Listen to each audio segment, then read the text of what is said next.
करुणामयी माँ परम प्रभु श्री अरविंद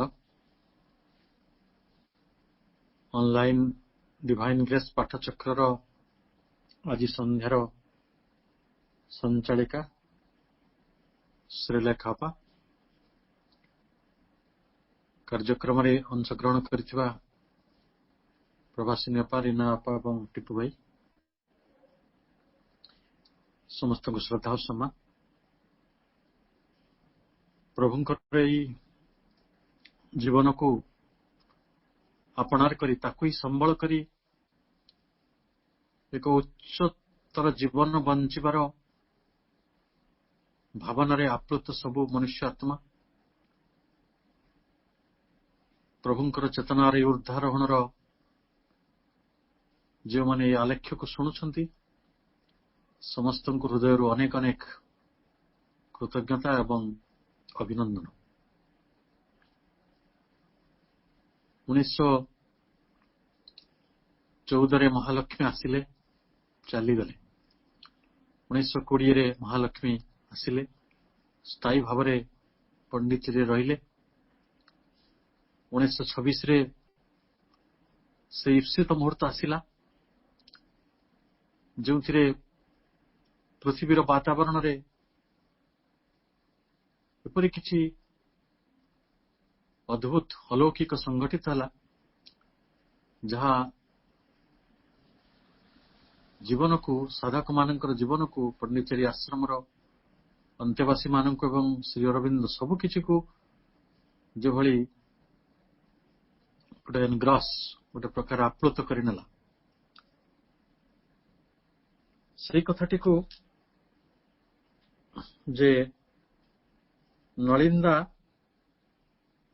कहती जे दिस इज रिमार्केबल फेज 1926 परे सिद्धि दिवस परे आश्रम रे जहाँ आरंभ होता से गोटे रिमार्केबल फेज अति उल्लेखनीय अवस्था एवं श्री तांकर स्मृति रे लिखुचंती जे इटा गोटे ब्रिलियंट पीरियड ब्रिलियंट अति उज्जवल समय 1910 रु 1914 प्रभुंकर से संघर्ष यात्रा निश्चिततार यात्रा एवं 1914 रु 1920 पर्यंत जो कठिन परिश्रम एवं युग पाई आहुरी गोटे बड़ प्रस्तुति सब कथा हम पढ़िले किंतु 1920 परे प्रकृत रे युग पृथ्वी पृष्ठ रे एक अभिव्यक्ति लाभ करुछि एक नूतन अभिव्यक्ति लाभ करुछि से नूतन अभिव्यक्ति गोटे मानव जाति को गोटे नूतन स्तर रे पहुंचेबो नूतन उच्चता को नहीं जीवो एवं गोटे नूतन जुगर अभ्युदय होछि एई नूतन जुगरे एक नूतन मनुष्य जातिर उद्भव होछि ये होछि सही समय तेणु यही कथा को लक्ष्य करी नलिंदा कहले this is the brilliant age कहीं ना 1926 पर सबुदिन संध्या बेले माँ कौन करथिले ना समस्त को ध्यान रे बसौथिले जेति कि अंतेवासी थिले the mother would now sit down daily for her meditation with all of us together in the evening after nightfall राति हला मात्रे जिते संज आसे अंधार घने आसे सेतेबेले 1926 कथा हुए तो बिजुलीबती पंडिचेरी पहुंचला कि नहीं बहुत किसी निश्चित भाव कही हबनी गवेषणार विषय किंतु जेतेबेले अंधकार आसे सेतेबेले जेहेतु सहर होइथिबो हुए तो पहुंची कारण सही विंश शताब्दीर प्रथमार्धरे ही बिजुली शक्ति भारत में पहुंची से जो अंधार आसे माँ समस्त को बसई दिखती बाँ पटरे गोटे धाड़ी बसंती डाहाण पटरे गोटे धाड़ी बसंती सब किसी सुसज्जित सुव्यवस्थित भाव से ध्यान जो स्थान गुड़िक निरूपित होता है जो माने the right side of the mother represented light. जो माने ଡାହାଣ ପଟରେ ବସୁଥିଲେ ସେଟାକୁ କୁହାଯାଉଥିଲା ଆଲୋକ, ଲାଇଟ୍, ଜ୍ଞାନ। ଆଉ ଲେଫ୍ଟ ୱାଜ ପାୱାର, ସେଇଟା ହଉଛି ଶକ୍ତି। ଏବଂ ଯିଏ ଯୋଉଠି ପାରିଲେ ବସି ପାରିବେନି। Each of us found a seat to her right or left according to the turn of her nature or the inner being. ଆମ ଚେତନାର ସତ୍ତା, ଆମ ଆନ୍ତର ସତ୍ତା ଅନୁସାରେ ମା କୋଉ ଟର୍ନରେ ଆପଣ ବସିବେ, ଡାହାଣରେ ବସିବେ କି ବାଁରେ ବସିବେ କି ଆଲୋକରେ ବସିବେ କି ଶକ୍ତି ପକ୍ଷରେ ବସିବେ, ସେ କଥାଟାକୁ ମା ସିଦ୍ଧାନ୍ତ କରୁଥିଲେ।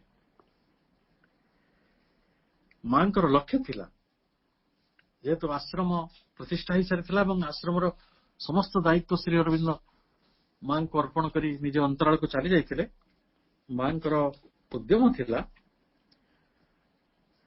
ଟୁ ଏ ନ୍ୟୁ କ୍ରିଏସନ, ଗୋଟେ ନୂତନ ସୃଷ୍ଟି ନିମନ୍ତେ ତାଙ୍କର ସମସ୍ତ ଉଦ୍ୟମକୁ ସେ ଜାରି ରଖିଥିଲେ। ତାହେଲେ ଏଇ ନୂତନ ସୃଷ୍ଟିଟି କଣ? ଆପଣ ପଚାରିବେ ନୂତନ ସୃଷ୍ଟିଟା କେମିତି ହୁଏ, କେମିତି କଣ ସେଟା? ସେ ଲେଖୁଛନ୍ତି, the creation here of a new inner world of the divine consciousness, ଦିବ୍ୟ ଚେତନାର ଏକ ଅନ୍ତର୍ଜଗତ। ଆପଣ ଯେତେବେଳେ ଦିବ୍ୟ ଚେତନାକୁ ଧାରଣ କରିବେ, ଏକ ଅନ୍ତର୍ମୁଖୀ ଜୀବନ ଯାପନ କରିବେ, ଦେଖିବେ ଆମେ ସବୁ ନିଜେ ନିଜେ ସ୍ୱର୍ଗ ହେଇଯାଉ, ଆମେ ନିଜେ ନିଜେ ଦେବତା ହେଇଯାଉ। ଆମ ଚାରିକଡେ ସବୁ କଥା ଦିବ୍ୟ ହେଇଯାଏ। ଆମର ସ୍ପର୍ଶରେ ଦିବ୍ୟତା ଥାଏ, ଆମ ଉପସ୍ଥିତିରେ ଦିବ୍ୟତା ଥାଏ, ଆମର ସମସ୍ତ ଗତିବିଧିରେ ଦିବ୍ୟତା ଥାଏ, ଆମର ସବୁ ଅନୁସ୍ପନ୍ଦନରେ ଦିବ୍ୟତାର ଏକ ଅନୁରଣନ ହୁଏ। ମା ସେଇଭଳି ଦିବ୍ୟତାର ଏକ ଅନୁରଣନକୁ ଆଣିବାକୁ ଚାହିଁଥିଲେ ଆଶ୍ରମରେ। She had brought down the higher forces, the gods, into the earth atmosphere. ଉଚ୍ଚତର ଶକ୍ତି ଓ ଦୈବ ଶକ୍ତିକୁ, ଦେବତା ମାନଙ୍କୁ ସେ ଏହି ପୃଥିବୀର ବାତାବରଣ ମଧ୍ୟକୁ ଅବତରଣ କରାଇ ଦେଇଥିଲେ। Into our inner being, ଆମର ଅନ୍ତର୍ସତ୍ତା ଗୁଡ଼ିକୁ, and consciousness, ଆମ ଚେତନା ମଧ୍ୟକୁ। ଯଦି ଆମ ଚେତନା ମଧ୍ୟକୁ ଦେବତାଙ୍କର ଶକ୍ତି, ଦେବତାଙ୍କର ଜ୍ଞାନ, ଦେବତାତ୍ମାର ଯୋଉ ସମ୍ବେଦନା ଯଦି ଓହ୍ଲେଇ ଆସେ, ତାହେଲେ ସ୍ୱର୍ଗ ଆଉ କେତେ ଦୂର। ମା ଗୋଟେ ଟକ୍ ରେ 24 ନଭେମ୍ବର ପରେ ଗୋଟେ କହିଥିଲେ ଯେ ଏଇ ସମୟ କାହିଁକି ବ୍ରିଲିଆଣ୍ଟ, 1926 ପରର ଆଶ୍ରମର ଜୀବନଟି କାହିଁକି ବ୍ରିଲିଆଣ୍ଟ? ଏଇଥିପାଇଁ ଯେ ନୂତନ ଜାତିର ପ୍ରତିଷ୍ଠା ହଉଛି, ନବଚେତନା ଆସୁଛି, ଦେବତାର ଚେତନା ଆସୁଛି, ସେଇଟା ନୁହେଁ।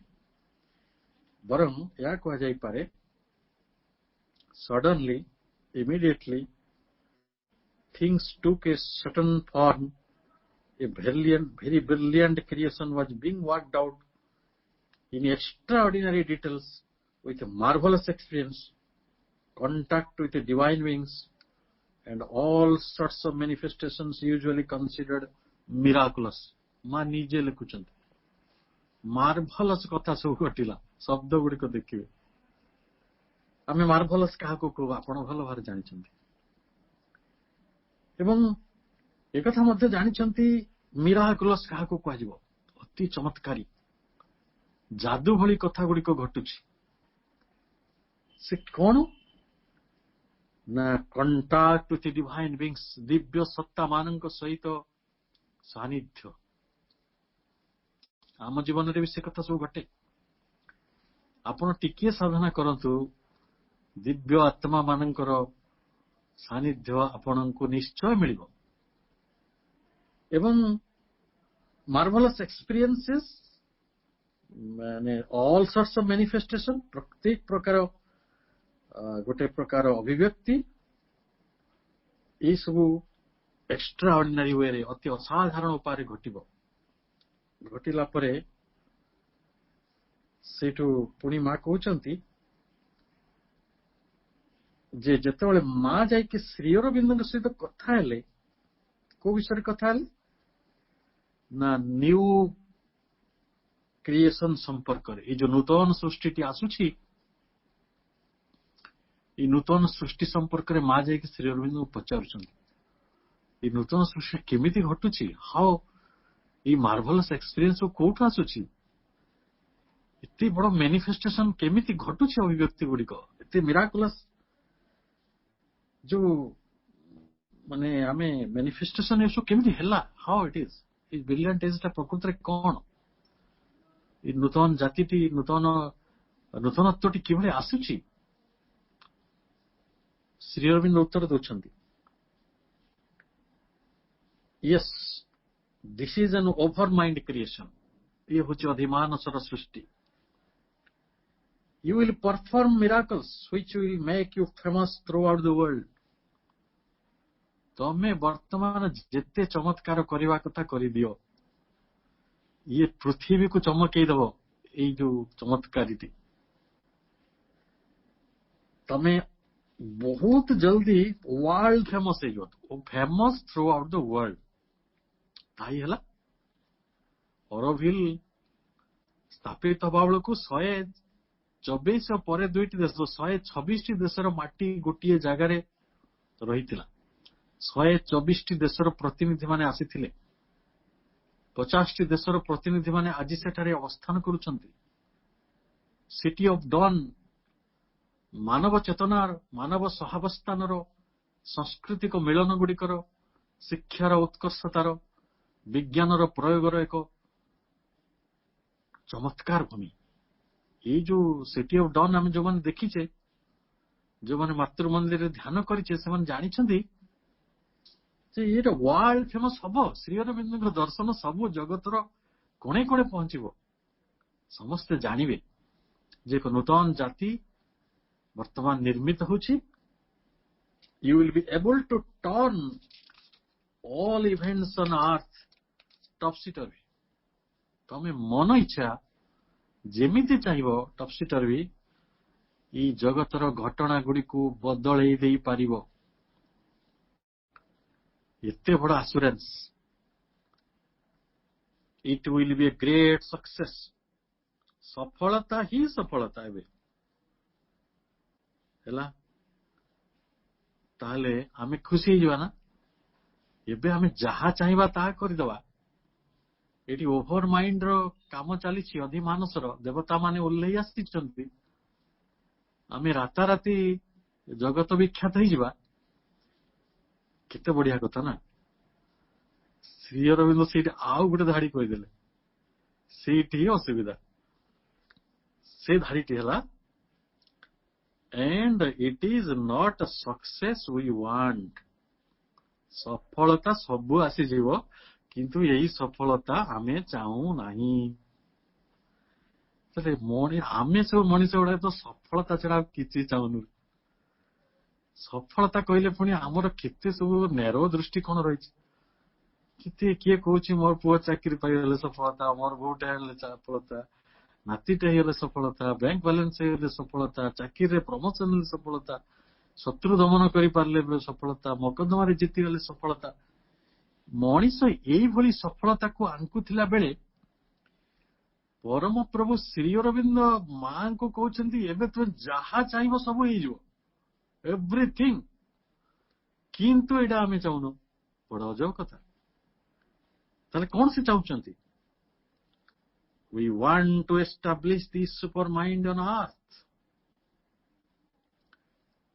ये हम कौन ये माटीर जिनिस माटी मिसिब ये मुकुट गुड़ा किसी काम आसे ये मुकुट संभालिया को बल पाइबनी ये सिंहासन संभालिया को बल पाइबनी जो शक्ति को आमे अवतरण कले जो आलोक को अवतरण कले मनीष पाखे चिर तारुण्य देवता मान भली रहिबो स्वास्थ्य रहिबो मृत्यु आसीबो नहीं वार्धक्य ग्रास करिबो नहीं एवं ज्ञान प्रेम आनंद ये सबु किछि हाथ पांतर थिबो आमे सेही कथाटी खोजिबा कि सफलता खोजुतबा what you want really one must know how to renounce immediate success in order to create the new world, the supramental world in its integrality. এই ଆଶ୍ରମରେ ଗୋଟେ ବଡ଼ ଶିକ୍ଷା ଦିଆଯାଉଛି ଯେ ସେ ରିନାଉନ୍ସ କରିବ ଇମିଡିଏଟଲି ସକ୍ସେସ୍ ଗୁଡିକ। ତୁରନ୍ତ ଯୋଉ ସକ୍ସେସ୍ ସବୁ ଆସେ, ପାଠ ପଢିଗଲେ ତୁରନ୍ତ ଚାକିରି ଆସିଯାଏ, ଚାକିରି ଆସିଲେ ପ୍ରମୋସନ ହେଇଯାଏ, ପ୍ରମୋସନ ହେଇଗଲେ ଆମେ ଭଲ ଘର ଖଣ୍ଡେ କରୁ, ଭଲ ଗାଡିଟେ ଚଢୁ।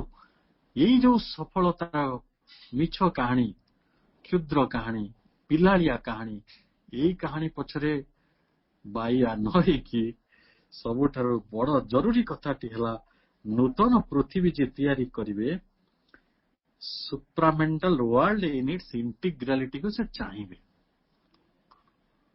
ଇଣ୍ଟିଗ୍ରାଲିଟି, ପୂର୍ଣ୍ଣତାର ସହିତ, ସମ୍ପୂର୍ଣ୍ଣତାର ସହିତ, ବିମିଶ୍ରିତ ଭାବରେ, ସେ ଦୋଳିମଳି ନାହିଁ।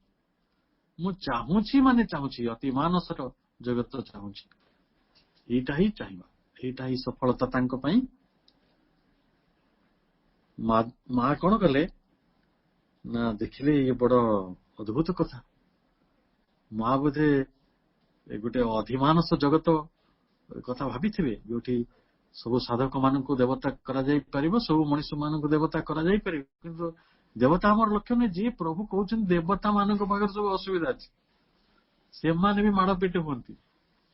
ଦେବତା ମାନେ ବହୁ ଯନ୍ତ୍ରଣା ଭିତରେ ଥାଆନ୍ତି। ବେଳେ ବେଳେ ଅସୁର ମାନେ ତାଙ୍କୁ ଯାଇକି ପିଟାପିଟି କରନ୍ତି, ସେମାନେ କିଏ କୁଆଡେ ପଳେଇ ଯାଆନ୍ତି, ପୁଣି ଯାଇ କାହାଙ୍କର ଶରଣାପନ୍ନ ହୁଅନ୍ତି, ପୁଣି ଆସନ୍ତି। କାହାର କିଏ ପୁଅର ବେକ କାଟିଦିଏ, କିଏ ନିଜେ ବାପ ପୁଅ ଲଢେଇ ହେଇଯାନ୍ତି, ନିଜ ନିଜ ଭିତରେ ଲଢେଇ ହୁଅନ୍ତି। ସବୁ କଥା ଆମେ ଜାଣିଛୁ, ପ୍ରଭୁ ଆଖି ଖୋଲି ଦେଇଛନ୍ତି। ଏଇ ଅଧିମାନସରେ, ଏଇ ଯୋଉ ଓଭର ମାଇଣ୍ଡରେ ଯୋଉ ମଣିଷ ମାନେ ରୁହନ୍ତି, ସେମାନଙ୍କ ପାଖରେ ମଧ୍ୟ ଏଇ ସବୁ ଅସୁବିଧା ଗୁଡିକ ରହିଛି। ଯୋଉ କାହାଣୀ ମୁଁ ଆପଣ ମାନଙ୍କୁ ବହୁତ ଥର କହିଛି। ଈଶ୍ୱରଚନ୍ଦ୍ର ବିଦ୍ୟାସାଗର ଜଣେ ଜଗତ ବିଖ୍ୟାତ ଜ୍ଞାନୀ ଲୋକ। ସେଦିନେ ରାମକୃଷ୍ଣ ପରମହଂସଙ୍କୁ ଭେଟ କରିବାକୁ ଗଲେ ଦକ୍ଷିଣେଶ୍ୱର କାଳିରେ। ପରମହଂସ ତାଙ୍କୁ କହିଲେ, ଏଇ ବ୍ୟକ୍ତି ବହୁତ ଉଚ୍ଚରେ ଉଡେ, କିନ୍ତୁ ସେ ଗୋଟେ ଚିଲ।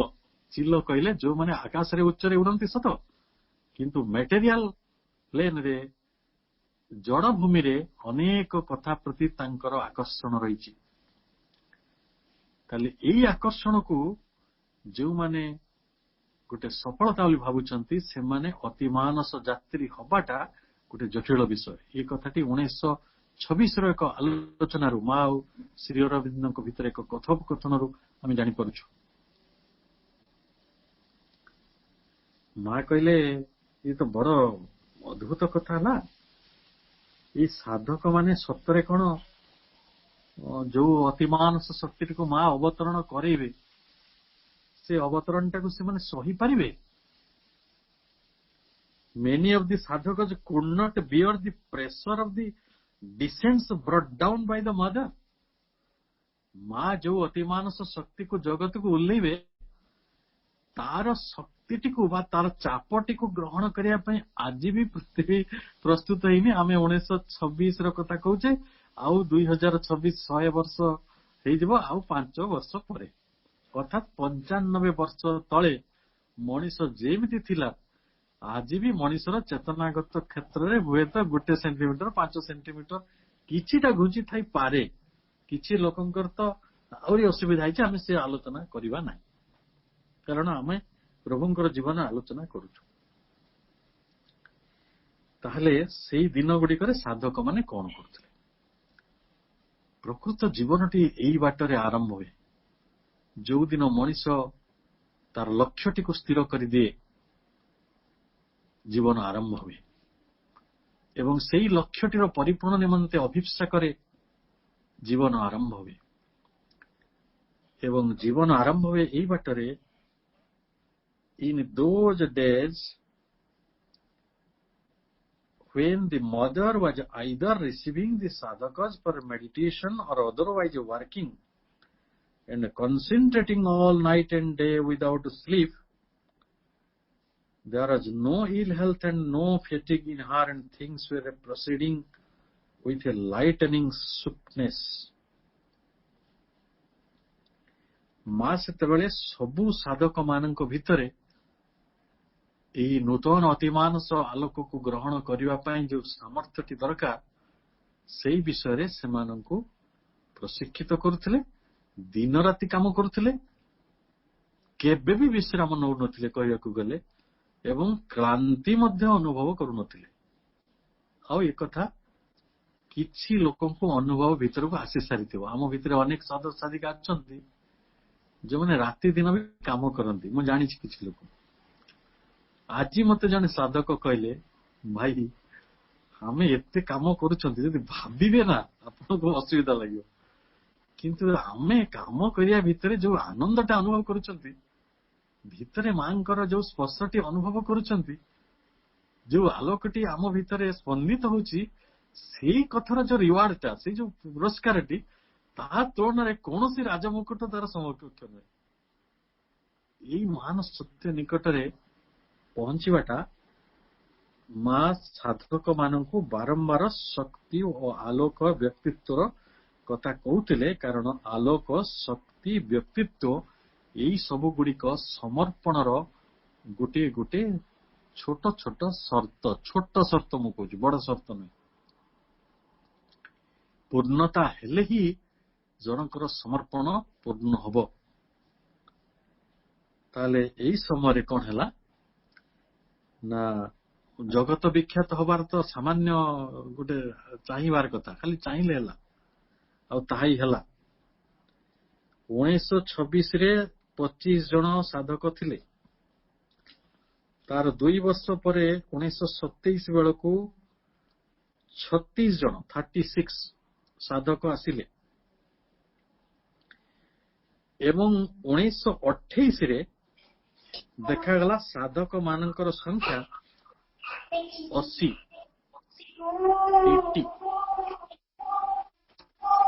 ଏବଂ ନେକ୍ସଟ 5 ଇୟର୍ସରେ ଦି ନମ୍ବର ନିୟରଲି ଡବଲ୍ଡ। ତାହେଲେ ଏଇ ଯୋଉ ସମୟକୁ ଆମେ ଆଲୋଚନା କରୁଛୁ, ନେକ୍ସଟ 5 ଇୟର୍ସ ମାନେ 1932-33, ସେ ଯୋଉ ସମୟଟି ପ୍ରକୃତରେ ଗୋଟେ ବ୍ରିଲିଆଣ୍ଟ ପିରିୟଡ, ଗୋଲ୍ଡେନ ପିରିୟଡ ଆଶ୍ରମ ପାଇଁ। କାରଣ ସବୁ ମଣିଷ ଗୁଡିକ ପୃଥିବୀର ଉନ୍ନତି ପାଇଁ କାର୍ଯ୍ୟ କରୁଥିଲେ, ଏକ ନୂତନ ଜାତିର ସଂରଚନା ପାଇଁ, ତାର ଅଭ୍ୟୁଦୟ ପାଇଁ କାମ କରୁଥିଲେ। ତା ପୂର୍ବରୁ ସବୁ ଆଶ୍ରମ ମାନଙ୍କରେ କଣ ହେଇଥିଲା, ଟିକେ ଆମ କଳ୍ପନା ଚକ୍ଷୁକୁ ସେଇ ଦିଗରେ ନବା। ଯୋଉମାନେ ସବୁ ଗୁରୁମାନେ ଆଧ୍ୟାତ୍ମିକ ସତ୍ୟକୁ ଉପଲବ୍ଧି କରିଥିଲେ ଅତୀତରେ, ସେ ଯାଜ୍ଞବଲ୍କ୍ୟ ହୁଅନ୍ତୁ, ବଶିଷ୍ଠ ହୁଅନ୍ତୁ, ବିଶ୍ୱାମିତ୍ର ହୁଅନ୍ତୁ, ସେମାନେ ସମସ୍ତେ ଅରଣ୍ୟରେ ରହୁଥିଲେ। ତାଙ୍କୁ କେନ୍ଦ୍ର କରି ଗୋଟେ ଗୋଟେ ଆଶ୍ରମ ଗଢି ଉଠିଥିଲା। ସେଇଠି ଶିଷ୍ୟମାନେ ସାଧନା କରୁଥିଲେ, ରାଜା ମହାରାଜାଙ୍କ ପିଲାମାନେ ପାଠ ପଢୁଥିଲେ, ସେମାନଙ୍କର ଦାନ ଦକ୍ଷିଣାରେ ଆଶ୍ରମ ପରିଚାଳିତ ହେଉଥିଲା, ଗୁରୁଙ୍କ ସହିତ ପ୍ରତ୍ୟକ୍ଷ ସମ୍ପର୍କ ରହୁଥିଲା ଏବଂ ଗୋଟେ ବିରାଟ ଆଧ୍ୟାତ୍ମିକ ଆଦର୍ଶକୁ ଜୀବନରେ ଅନୁକୂଳିତ କରିବା ପାଇଁ, ମୁକୁଳିତ କରିବା ପାଇଁ ଶିଷ୍ୟମାନେ ଗୁରୁଙ୍କର ଆଶ୍ରୟରେ ଥିଲେ। ଏବଂ ଶେଷରେ ଶିଷ୍ୟମାନେ ଶିକ୍ଷା ଗ୍ରହଣ କରି, ଦୀକ୍ଷା ଗ୍ରହଣ କରି, ଗୁରୁଙ୍କର ବାଣୀ ଉପଦେଶକୁ ନେଇ ଗ୍ରନ୍ଥ ବା ସିଦ୍ଧି ଯାହା କିଛି ତାଙ୍କୁ ମିଳୁଥିଲା, ଆଧ୍ୟାତ୍ମିକ ପ୍ରଭାବ ଆଉ ଯେଉଁ ଯାହା ମିଳୁଥିଲା, ସେଗୁଡିକ ନେଇକି ସେମାନେ ସମାଜରେ ପ୍ରବେଶ କରୁଥିଲେ ଗାର୍ହସ୍ଥ ଜୀବନ ପାଇଁ। ଏଇଟା ଥିଲା ଭାରତ ବର୍ଷର ଆଶ୍ରମ ପ୍ରଥା। ତେଣୁ କୌଣସି ଗୁରୁଙ୍କୁ କେନ୍ଦ୍ର କରି ଗୋଟେ ଆଶ୍ରମ ଧାରାର ଯୋଉ ପ୍ରତିଷ୍ଠିତ ହେଲା, ତାକୁ ଆମେ ମଠ ବି କହିଲେ, ଆଶ୍ରମ ବି କହିଲେ। ଓଡିଶାରେ କେତେ ମଠ ଅଛି, ଭାରତରେ ବି କେତେ ମଠ ଅଛି, କିନ୍ତୁ ଯେ ସବୁଗୁଡିକ ଆମେ ଦେଖୁଛୁ ମଣିଷକୁ ଗୋଟେ ଅଜବ କଥା ଶିଖେଇ ଦେଇଥିଲେ। ସେ କଥାଟି କଣ ନା, ଇଏ ସଂସାର ହଉଛି ମାୟା, ନିର୍ବାଣ ମୋକ୍ଷ ହଉଛି ଆମର ଲକ୍ଷ୍ୟ। ସଂସାରର ସବୁ କର୍ମରୁ ଦୂରେଇ ନେଇ ସାଧନା କରିବାକୁ ହବ, ଭଗବାନଙ୍କୁ ଉପଲବ୍ଧି କରିବାକୁ ହବ, ତେବେ ଯାଇ ମୁକ୍ତି ରହିଛି। ସେମାନଙ୍କର ପୋଷାକ ସବୁ ବଡ ଅଜବ ଥିଲା। ୟୁନିଫର୍ମ ଗୁଡିକ ଆଜିକା ଆମେ ଯାହା କହୁଛୁ ଗଣବେଶ। ସେମାନେ କୌପିନ ଧାରଣ କରୁଥିଲେ, କମଣ୍ଡଳୁ ଧାରଣ କରୁଥିଲେ, ଚିମୁଟା ଧରୁଥିଲେ, ରୁଦ୍ରାକ୍ଷ ମାଳ ପକଉଥିଲେ, ଉପବୀତ ଧାରଣ କରୁଥିଲେ, ଚନ୍ଦନ ଲେପି ହଉଥିଲେ, ସିନ୍ଦୁର ଲେପି ହଉଥିଲେ, ଜଟା ଜୁଟ ସବୁ ଛାଡୁଥିଲେ, ଦାଢି ଛାଡୁଥିଲେ। ଏଇଭଳିଆ ସବୁ ତାଙ୍କର ବିଚିତ୍ର ବିଚିତ୍ର ସବୁ କାମ ଥିଲା। ମୁଁ ତାକୁ ବିଚିତ୍ର କାମ କହୁଛି। ଶ୍ରୀ ଅରବିନ୍ଦ ଗୋଟେ ବିଚିତ୍ର ଆଶ୍ରମ ତିଆରି କଲେ। ତାଙ୍କ ତୁଳନାକୁ ଯେ ଦେଖିବେ, ସେଇ ଆଶ୍ରମରେ କେହି ଜଟା ଜୁଟ ପିନ୍ଧନ୍ତି ନାହିଁ। ବାବାଜୀଙ୍କ ଭଳିଆ କିଛି ଲୋକ, ଚମ୍ପକ ଲାଲଙ୍କ ଭଳିଆ କିଛି ଲୋକ ଦାଢି ଛାଡିଥିଲେ, ନହେଲେ ବାକି ଲୋକଙ୍କ ପାଇଁ କିଛି ସେଭଳି ନିୟମ ନଥିଲା। କାହାରି ପାଇଁ ପୋଷାକର କିଛି ବେଶୀ ନିୟମ ନଥିଲା। ଖାଲି ମା କହୁଥିଲେ ଯେଉଁ ପୋଷାକ ପିନ୍ଧିଲେ ଆମେ ଖେଳିପାରିବା, ଯୋଉ ପୋଷାକ ପିନ୍ଧିଲେ ଆମେ ଅଧିକ କାମ କରିପାରିବା, ଆଉ ସେଇ ଯେହେତୁ ଏଟା କର୍ମର ଭୂମି, କର୍ମଯୋଗ, ତେଣୁ ଆମେ ନିହାତି ଭାବରେ ହାଫ ପ୍ୟାଣ୍ଟ କଥା ସବୁ ଅଛି, ଧଳା ପିନ୍ଧୁଥିଲେ। କିଛି ଲୋକଙ୍କର କିଛି ପ୍ରକାର ବ୍ୟବସ୍ଥା ରହିଥିଲା। କିନ୍ତୁ ଆପଣ ଯଦି ସେ ଜଟାଜୁଟର ସମୟକୁ, ବିଶ୍ୱାମିତ୍ର ବଶିଷ୍ଠଙ୍କର କଥାକୁ ଦେଖିବେ, ଇଏ ଆଶ୍ରମ ତାଠାରୁ ଅଲଗା ଥିଲା। କାହିଁକି ନା ସାଧାରଣ ଅର୍ଥରେ ଆଶ୍ରମ ଯେଉଁ ଲକ୍ଷ୍ୟରେ ପ୍ରତିଷ୍ଠିତ ହେଇଥାଏ, ଏଇ ଆଶ୍ରମର ଲକ୍ଷ୍ୟ ସମ୍ପୂର୍ଣ୍ଣ ଥିଲା, ସେଇ ସମ୍ପୂର୍ଣ୍ଣ ଅଲଗା ଥିଲା। ସେଇ ଆଶ୍ରମ ମଣିଷକୁ ମୁକ୍ତିକାମୀ କରୁଥିଲା ଏବଂ ସଂସାର ପ୍ରତି ବିରକ୍ତ କରୁଥିଲା ବେଳେ ଲୋକଙ୍କୁ ବିରକ୍ତ ସନ୍ନ୍ୟାସୀ କୁହାଯାଏ, ବୈରାଗୀ କୁହାଯାଏ। ତାଙ୍କର ସେଇଭଳି ଇଏ କିନ୍ତୁ ଜୀବନକୁ ଅନୁରାଗୀ କରୁଥିଲେ, ଜୀବନ ପ୍ରତି ଉନ୍ମୁଖ କରୁଥିଲେ, ଓପନିଂ ଟୁ ଲାଇଫ, ଜୀବନକୁ ଭଲ ପାଇବା ଶିଖଉଥିଲେ। ଏମିତି କୋଉ ଆଶ୍ରମ ଗୋଟେ ଦେଖିଛନ୍ତି ଯୋଉଠି ଗୀତ ଗାଆନ୍ତି ଲୋକେ, ନାଟକ କରନ୍ତି, ସାହିତ୍ୟ ପଢନ୍ତି, ଯୋଉଠି ଲୋକେ ନାଟକ ଦେଖନ୍ତି, ସିନେମା ଦେଖନ୍ତି, ସେମାନେ ଖେଳନ୍ତି, ଏ ଯୋଉ ପାଣିରେ ପହଁରନ୍ତି, ବହୁତ ପ୍ରକାର କ୍ରୀଡା କୌତୁକର ସେଠି ବ୍ୟବସ୍ଥା ରହିଛି। ଆଶ୍ରମ ମା ଟେନିସ ଖେଳୁଥିଲେ। କୋଉ ସନ୍ନ୍ୟାସିନୀକୁ ଆପଣ ଟେନିସ ଖେଳିବାର ଦେଖିଛନ୍ତି? ତେଣୁ ଏଇଠି ବ୍ୟକ୍ତିଗତ ଅହଙ୍କାର, ଧନ ସମ୍ପତ୍ତି, ପ୍ରତିପତ୍ତି, ଯାହା ସବୁ ଅନେକ ଶଙ୍କରାଚାର୍ଯ୍ୟ ମାନେ କରିଛନ୍ତି, ଶ୍ରୀ ଶ୍ରୀ ଶ୍ରୀ ଲ ଲ ଲ କଣ ସବୁ ଲଗାନ୍ତି ଉପାଧି, ବେଦାନ୍ତ କେଶରୀ, ବେଦାନ୍ତ ଅମୁକେ, ସେ ସବୁ ଉପାଧି ଗୁଡିକ ସେଇଠି କିଛି ପ୍ରୟୋଜନ ନାହିଁ। ମା କେବଳ ଜଣେ ବ୍ୟକ୍ତିର ଚେତନାର ସ୍ତରକୁ ଦେଖିକି ତାକୁ ଗୋଟେ ନାଁଟେ ଖାଲି ପରିବର୍ତ୍ତନ କରିଦଉଥିଲେ। ଆଉ ସେଇଟା ଭାରି ସହଯୋଗୀ ଥିଲା। ଜଣେ ମଣିଷ ଯେତେବେଳେ ଜାଣିବ ସେ ହଉଛି ପ୍ରପତ୍ତି, ସମର୍ପଣର ଦେବତା, ତାହେଲେ ତାଙ୍କୁ କେତେ ଭଲ ଲାଗିବ ଯେ ଆପଣଙ୍କର ଯିଏ ଥିବେ ଜଣେ ସାଧାରଣ ମଣିଷ, ଜଣଙ୍କର ସାଧାରଣ ନାଁ ଥିବ, ସେ ନାଁଟି ବଦଳିଯିବ। ଯୋଉ ଆମେ ପବିତ୍ର, ମା ତାଙ୍କୁ ଭାରି ଭଲ ପାଉଥିଲେ। ସେ ଫ୍ରେଞ୍ଚ ଇଣ୍ଟେଲେକ୍ଚୁଆଲ ଥିଲେ, ଉଦାର, ଏ ନାଁ ଗୁଡା ସବୁ ଜାଣିଛୁ। ଉଦାର ଜଣେ ଇଞ୍ଜିନିୟର ଥିଲେ, ଫରେନର ଇଞ୍ଜିନିୟର। ସବୁ ଆମେ ନାରଦଙ୍କ ନାଁ ଶୁଣୁଛୁ, ଫରେନର। ଆମେ ହୁତାଙ୍କ ନାଁ ଶୁଣୁଛୁ, ସେ ବି ସମସ୍ତେ ବାହାରର ଲୋକ।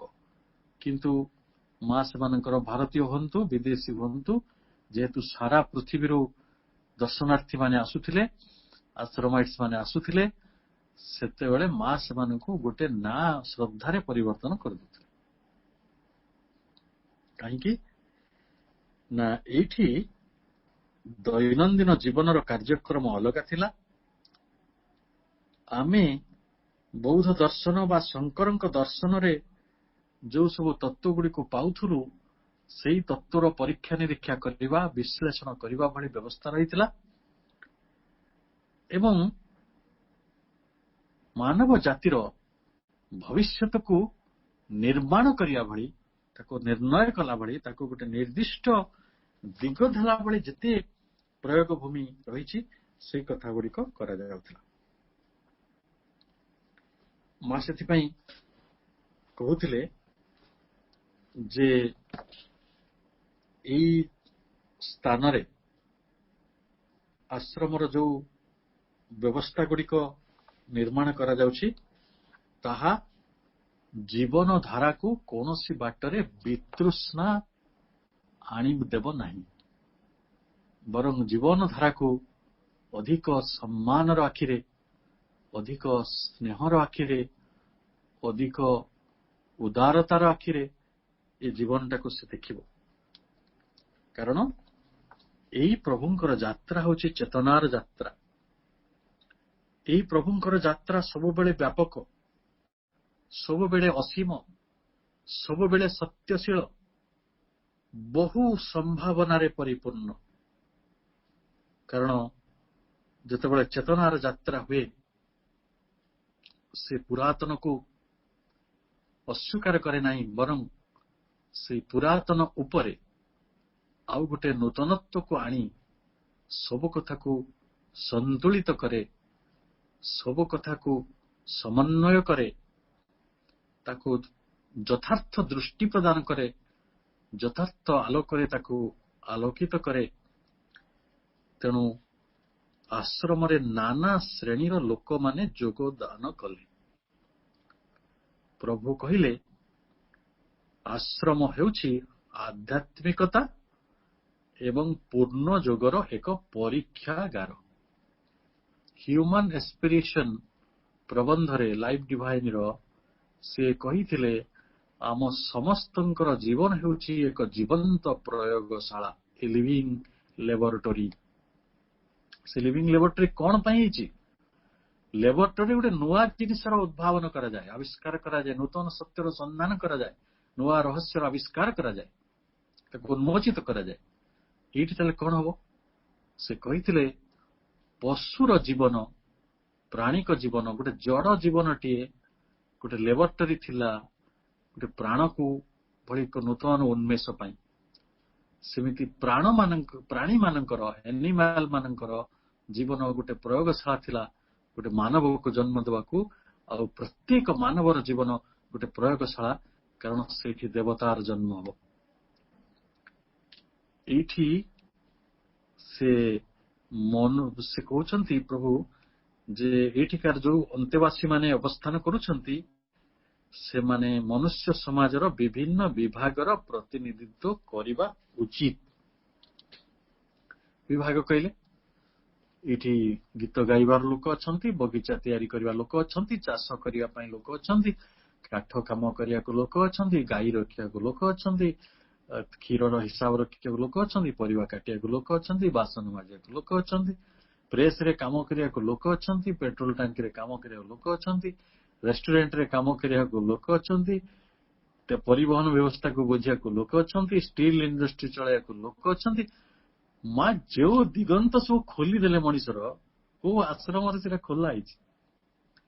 ପୃଥିବୀର ସବୁ ଆଶ୍ରମ କୋଉ ନିକାଞ୍ଚନ ବଣ ଭିତରେ, ଗୋଟେ ନିକାଞ୍ଚନ ଗୋଟେ ପର୍ବତ ଶ୍ରେଣୀରେ ଭିତରେ, କୋଉଠି ଗୁମ୍ଫା ଭିତରେ, କିନ୍ତୁ ଇଏ ହଉଛି ଗୋଟେ ଆଶ୍ରମ ଯିଏ ଗୋଟେ ସହର ଭିତରେ, ଗୋଟେ ବିକ୍ଷୁବ୍ଧ ତରଙ୍ଗମାଳା ଥିବା ଗୋଟେ ସମୁଦ୍ର କୂଳରେ। ତେଣୁ ଏଇ ହଉଛି ବିଲକ୍ଷଣ, ଇଏ ଗୋଟେ ନୂତନ କଥାକୁ ଇଙ୍ଗିତ କରୁଛି। ଏହି ତପଭୂମିରେ ଯାହା କିଛି ଘଟୁଛି ସେଗୁଡିକ ଏକ ରୂପାନ୍ତର କାର୍ଯ୍ୟରେ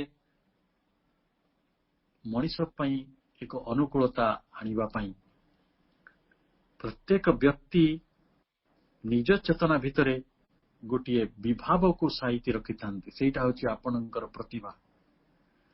ଏହି ପ୍ରତିଭା ନିକଟରେ ପହଞ୍ଚିବା ପରେ, ନିଜର ଗୁଣ ପାଖରେ ପହଞ୍ଚିବା ପରେ, ନିଜର ସାମର୍ଥ୍ୟ ପାଖରେ ପହଞ୍ଚିବା ପରେ, ଆମେ ଯେତେବେଳେ ଆମର ଅନ୍ତର ସତ୍ତା ଭିତରେ ଥିବା ସତ୍ୟ ସହିତ ସଂଯୋଗିତ ହଉ, ଯେତେବେଳେ ଗୁଣ ସତ୍ୟ ସହିତ ସଂଯୋଗିତ ହୁଏ, ଯେତେବେଳେ ପ୍ରତିଭା ସତ୍ୟ ସହିତ ସଂଯୋଗିତ ହୁଏ, ସେତେବେଳେ ଅଲୌକିକ ଘଟଣା ମାନ ଘଟିପାରେ। ତେଣୁ ବିଭିନ୍ନ ପ୍ରାନ୍ତରୁ, ପୃଥିବୀର ବିଭିନ୍ନ ସ୍ଥାନରୁ ଯୋଗ ଜୀବନ ପାଇଁ ଅନେକ ଲୋକ ଏଠିକି ଆସିବାକୁ ଆରମ୍ଭ କଲେ। ଯେତେବେଳେ ଆସିବାକୁ ଆରମ୍ଭ କଲେ, ଯେ ଶ୍ରୀ ଅରବିନ୍ଦ କହିଲେ, ଆଶ୍ରମରେ ଗ୍ରହଣ କରାଯାଇଥିବା କାର୍ଯ୍ୟର ଲକ୍ଷ୍ୟ ନୁହେଁ ମାନବ ସମାଜର ସେବା କରିବା साधारणतः जोटा आश्रम माने करिथांती कारण सेवा करवा सी लोक मैंने बाटे जीवे आउ जी सेवा करथियो सी खाली अहंकार रे पोती ही पड़ो मुझे लोक सेवा कली एतिकी अनाथाश्रम एतिकी खोइली एतिकी वृद्ध मानकर सेवा कली एतिकी उपनयन कली एतिकी लोकंकर बाहागर करदेली जहाँ सब आम संसार में घटे लोके मंदिर को जदि 8 आना पैसा दौरान कि 5,000 दौरान ताको फलक लेखिकी रखुंट आप कौन सी मंदिर जातु देखिए हजार हजार फलक लगाई अमुक आश्र दान दिखाई अमुक लोक कौन चरणाश्रित एम सब लिखि प्रभु कहले जे कारण मानव समाजर अंश विशेष ये आश्रमर साधक माने तांको कार्यर अलगा अर्थ रही कार्यर अलगा अर्थ है भगवान जो सत संकल्प ये पृथ्वी को सृष्टि करिसंती सृष्टि को ये विश्वटी को सृष्टि करिसंती भगवत संकल्प को कार्यकारी करवा एटा हब भगवान प्रति सेवा अन्यथा सेटा गोटे टपसिटरी आपण इच्छा एने तेने आंतर उन्मेषर एक क्षेत्र प्रस्तुति बाह्य दायित्व गुड़िक को निश्चित भाव तार आंतर उन्मेष क्षेत्र में बहुत बाधा तैयारी करे किंतु जेते पर्यंत आम पाखरे एक सचेतनता रही जे आमे किभली भावरे अहंकार को त्याग करि परिबा निजर जो प्राणिक प्रवृत्ति रही ताको किभली त्याग करि परिबा सत्य जागरण पई किभली शिक्षा लाभ करिबा किभली भावरे निस्वार्थपर भाव पोषण करिबा एवं एक संकीर्ण व्यक्तित्वर सबु प्रकार मानसिक प्राणिक अहंकार परित्याग करिबा मुई गोटे धाड़ी पाखरे सारा जीवन अटकी जीवाकू चाहूची ई जगत को नरक ईश्वर बनै नांती एको छाड़ी जीवार काम जो ऋषि माने गोटे प्रकार करथिले ताकू संसार को गाली देथिले एथि पई जे मनीष तार संकीर्ण व्यक्तित्व रे मानसिक प्राणिक अहंकार अज्ञानता गुड़ी को पालिकी रखिछि तार आवेग को से सत्य मानुछि तार प्रवेग गुड़ी को से सत्य मानुछि एवं से गुड़ी सबु संकीर्ण एतरे किछि भास्टनेस नाही किछि डेप्थ नाही अगभीर संकुचित स्वार्थान्वेषी अज्ञानता गुड़िक प्रभु आश्रम एथि पई करथिले जिते बड़े भगवान को प्रति समर्पण हो पारिबो तेणु पुणी से कहते आश्रम कहीं ना आश्रमर कार्य केवल कार्य करने लक्ष्य नुहे बा कौन सी पारदर्शिता देखा उद्देश्य नुहे जे आम करदेलु देख केड़े बड़ आश्रम एते यूनिट अच्छी एमती केड़े सुंदर मंदिर होती आउ कौटी अच्छी एमती आउ कौटी अच्छी कि देखिछ कि आम एमती कहूना आम केड़े सुंदर फूल सजाऊँ ना आम आश्रम देख 10 एकर जगार केते फूल फुटी यही पारदर्शिता देखा आश्रम करा जाई नहीं यह साधनार क्षेत्र ये निजे फूल हो फुटापी निजर निम्न प्रकृति और तार प्रतिक्रिया गुड़ी रक्षा पाइबा साधनार क्षेत्र रूपे यहाँ प्रतिभात उभा ता जरिया भगवान प्रति पूर्ण समर्पण करें आम ये करू कौन आम निम्न प्रकृति को नहीं बंचु ता भितर क्रिया करू ता भितर आसे प्रतिक्रिया क्रिया प्रतिक्रिया क्रिया प्रतिक्रिया तापरे आम टीवी मानकर चलुवा जिते सीरियल सिनेमा गल्प साहित्य लड़ा लड़ी मरा मरी हणा हणी महाभारत विश्वयुद्ध या ही जगत रे चलुता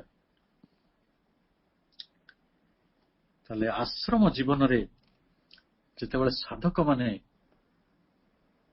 माँ गोटे चमत्कार बहिर मु आपको उल्लेख करी से glimpses of the mother's life यहाँ लिखिं नीलिमा देवी कि बहीटी उपलब्ध नुहे कि एक्सट्राक्ट्स मिलूँ कि अंश विशेष मिलूँ जदि क्या पाखे बही अच्छी मुझे भाग्यवान कहि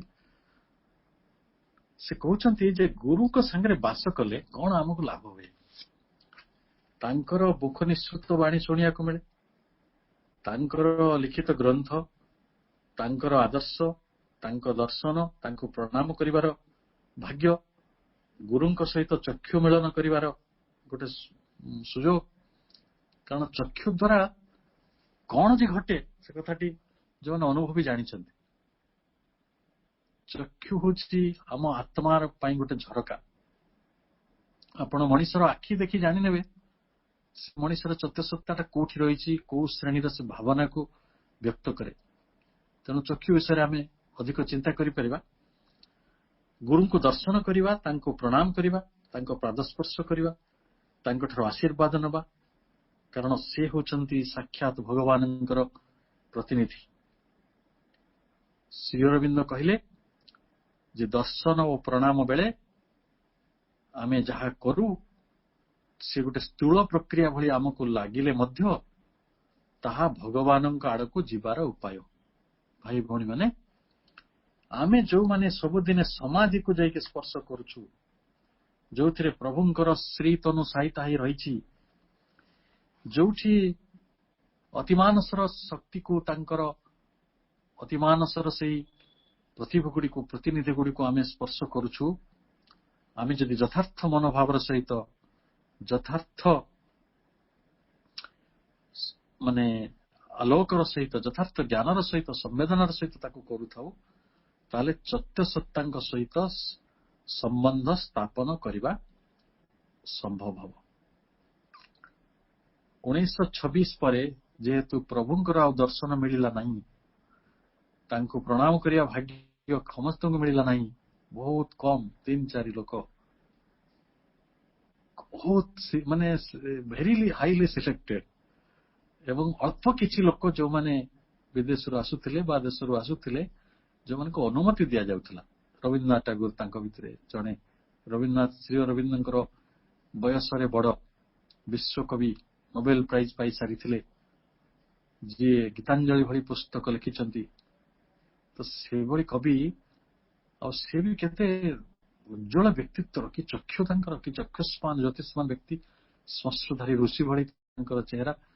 ସେ ଯେତେବେଳେ ଶ୍ରୀ ଅରବିନ୍ଦଙ୍କର ଆଧ୍ୟାତ୍ମିକ ଉନ୍ନତି ଆଉ ତାଙ୍କ ଚକ୍ଷୁ ଯୋଉଠି ଦେଖିଲେ, ସେ ଚମତ୍କୃତ ହେଇଗଲେ। ଏଇଟା ସେଇ ସମୟର କଥା, 1928ର। ତେଣୁ 1926 ପରେ ସମସ୍ତେ ମାଙ୍କୁ ପ୍ରଣାମ କରିବାର ସୁଯୋଗ ପାଇଲେ। 1927 ମସିହାରେ ମା ସୁପ୍ ବଣ୍ଟନ କାର୍ଯ୍ୟକ୍ରମ ଆରମ୍ଭ କଲେ। ଗୋଟେ ବଡ କଡେଇରେ ଗରମ ସୁପ୍ ରଖାଯାଏ। ମା କିଛି ସମୟ ଗଭୀର ଧ୍ୟାନରେ ନିମଗ୍ନ ହୁଅନ୍ତି। ଧ୍ୟାନ ଅବସ୍ଥାରେ ତାଙ୍କର ଚକ୍ଷୁ ମୁଦ୍ରିତ ଥିବା ଭିତରେ ବାହୁ ଯୁଗଳଟି କ୍ରମେ କ୍ରମେ ସେହି ସୁପ୍ର ପାତ୍ର ଆଡକୁ ବଢିଯାଏ, ସତେ ଯେପରି ମା ତାଙ୍କର ଆଶୀର୍ବାଦ ସେଥିରେ ବର୍ଷଣ କରୁଛନ୍ତି, ତା ଭିତରେ ନିଜର ଆଧ୍ୟାତ୍ମିକ ଶକ୍ତିକୁ ନିଗାଡି ଦଉଛନ୍ତି। ତାପରେ ଚମ୍ପକଲାଲ ଢାଙ୍କୁଣୀଟିକୁ କାଢି ଦିଅନ୍ତି। ଶ୍ରୀମା ସୁପ୍କୁ ଘାଣ୍ଟି ଦିଅନ୍ତି। ସାଧକ ବୃଦ୍ଧ ଜଣ ଜଣ ହୋଇ ସେମାନଙ୍କ ହାତରେ ଗୋଟେ କପ୍ ଧରି ମାଙ୍କ ସମ୍ମୁଖକୁ ଆସନ୍ତି, ସେଠାରେ ଆଣ୍ଠୁ ମାଡି ବସନ୍ତି। କେବେ କେବେ ମା ଏହି କାର୍ଯ୍ୟ କରୁଥିଲା ବେଳେ ଅର୍ଦ୍ଧ ଧ୍ୟାନାବସ୍ଥାକୁ, ଅର୍ଥାତ୍ ସମ୍ପୂର୍ଣ୍ଣ ଆଭ୍ୟନ୍ତରୀଣ ଚେତନା ମଧ୍ୟକୁ ଚାଲିଯାଆନ୍ତି, ହଠାତ୍ ଧ୍ୟାନାବସ୍ଥାକୁ ଚାଲିଯାଆନ୍ତି, ଆମେ ଯାହାକୁ କହୁଛୁ ଟ୍ରାନ୍ସ। ସହାସ୍ୟ ବଦନରେ ପୁଣି ସୁପ୍ ବିତରଣ କରନ୍ତି। ମୁଁ ଜାଣିନାହିଁ ଆମମାନଙ୍କ ଭିତରେ କୋଉମାନେ ମାଙ୍କୁ ଦେଖିଛନ୍ତି। ମାଙ୍କର ଯାହା ମାଙ୍କ ଚାକିରି କରିବାକୁ ଆମକୁ ବାଧ୍ୟ କରେ, ଆମ ଆତ୍ମାକୁ ଯିଏ କିଣି ନେଇଛନ୍ତି, ତାଙ୍କର ମୂଲ୍ୟଟି ହେଲା, ସେ ଯୋଉ ମୂଲ୍ୟଟି ଦେଇଛନ୍ତି, ଦ ପ୍ରାଇସ୍, ଦ ଗିଫ୍ଟ, ସେଟା ହଉଛି ତାଙ୍କ ହସ। କାଳେ ଅନନ୍ତ କୋଟି ଲାବଣ୍ୟ ଯୋଉଠି ସମ୍ମିଳିତ ହବ, ସବୁ କୋମଳତା ଯୋଉ ଜାଗାରେ ଘନୀଭୂତ ହବ, ସେଇଭଳି ଗୋଟେ ମାଧୁର୍ଯ୍ୟ, ମିଠାପଣ ମାଙ୍କ ହସରେ ରହିଥିଲା। କାହିଁକି ରହିଥିଲା ନା, ସେ କେବଳ ଦାନ କରୁଥିଲେ। ଯେଉଁ ଆଧ୍ୟାତ୍ମିକ ଶକ୍ତିକୁ ସେ ଅବତରଣ କରିଥିଲେ, ସେଇ ଆଧ୍ୟାତ୍ମିକ ଶକ୍ତିକୁ ସିଏ ତାଙ୍କର ଆଶ୍ରିତ ମାନଙ୍କୁ ତାଙ୍କର ସନ୍ତାନ ମାନଙ୍କୁ ଏବଂ ସାଧକ ମାନଙ୍କୁ ଦାନ କରୁଥିଲେ। ଏହି ଦାନଟି ଆଦୌ କୌଣସି ବାଟରେ ଯାନ୍ତ୍ରିକ ନଥିଲା। ଏହି ଦାନ ଆଜି ମଧ୍ୟ ଏକ ନୂତନ ଜାତିକୁ ଜନ୍ମ ଦେବାରେ, ଏକ ନୂତନ ଜାତିକୁ ପ୍ରତିଷ୍ଠା କରିବାରେ ଏବଂ ଏହି ମାନବ ଜାତି ଭିତରେ ସାହିତ୍ୟ, ଇତିହାସ, ବିଜ୍ଞାନ, ଦର୍ଶନ, ରାଜନୀତି ସବୁଥିରେ ଉତ୍କର୍ଷତାର ଗୋଟେ ମହା ପ୍ରତିଷ୍ଠାକୁ ସବୁଦିନେ ଆମନ୍ତ୍ରଣ କରି ଆଣିଛି। ମଣିଷର ବିକାଶର, ତାର ଅଗ୍ରଗତିର ଗୋଟିଏ ଚରମ ବିସ୍ତୃତି ଆଡକୁ, ଏକ ବିରାଟ ଦିଗନ୍ତ ଆଡକୁ ମଣିଷକୁ ନିରନ୍ତର ନେଇ ଚାଲିଛି।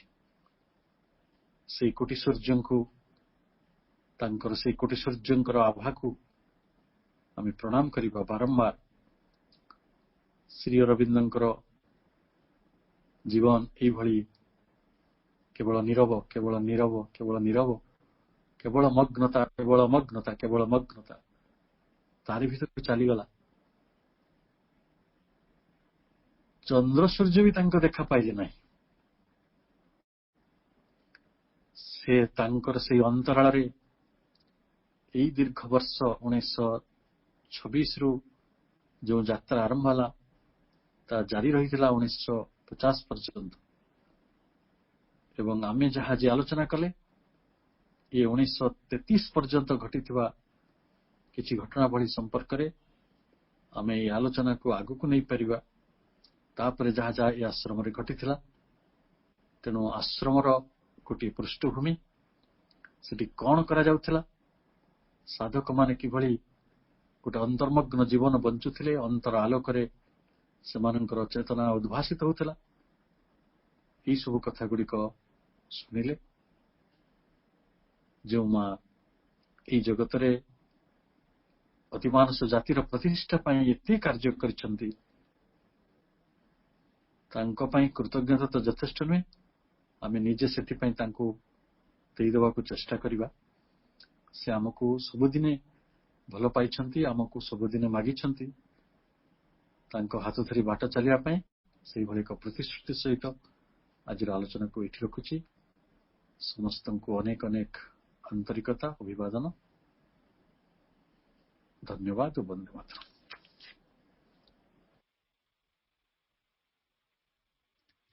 ଧନ୍ୟବାଦ ଭାଇ, ଆଜିର ଆଲୋଚନା ବହୁତ ସୁନ୍ଦର ଥିଲା। ବର୍ତ୍ତମାନ ଆମେ ମଦର୍ସ ମ୍ୟୁଜିକ ସହ ପାଠଚକ୍ରକୁ ଏଇଠି ସମାପ୍ତ କରିବା।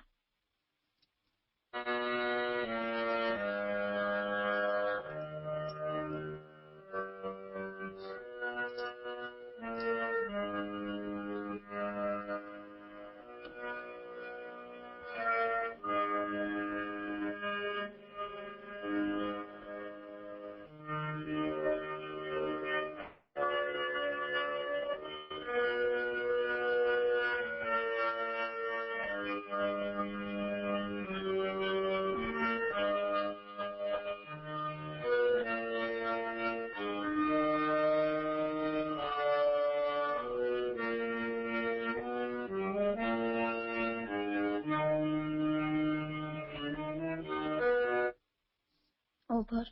ମାଙ୍କ ପାଦପଦ୍ମରେ କୃତଜ୍ଞତା ଜଣାଇ ଆଜିର ପାଠଚକ୍ରକୁ ଏଇଠି ସମାପ୍ତ କରୁଛେ। ସମସ୍ତଙ୍କୁ ପୁଣି ଥରେ ଧନ୍ୟବାଦ।